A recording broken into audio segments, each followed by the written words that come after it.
बिरह के अगिया में जियारा जलेला, तोहरा बिना जिंदगी अधूरा लागेला।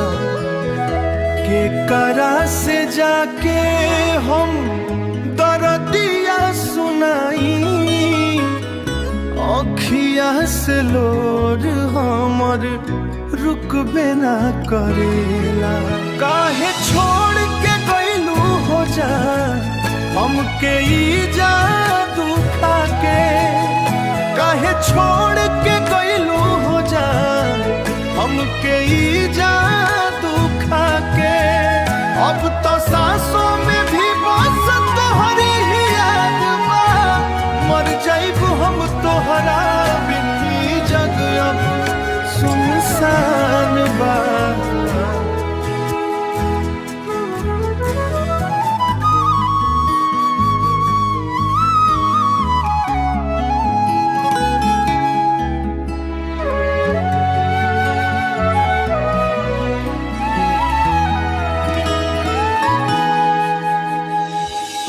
सुनसान रतिया में याद तो हरियावे, हियरा में उठेला दर्द ही चैन ना पावे।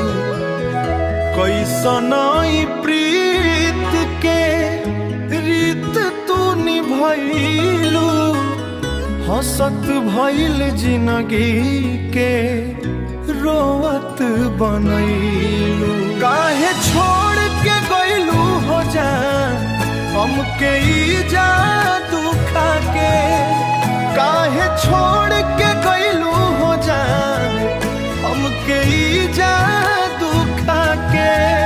अब तो सांसों में भी बस तोहरी ही याद बा, मर जाइबू हम तोहरा बिन, ई जग अब सुनसान बा।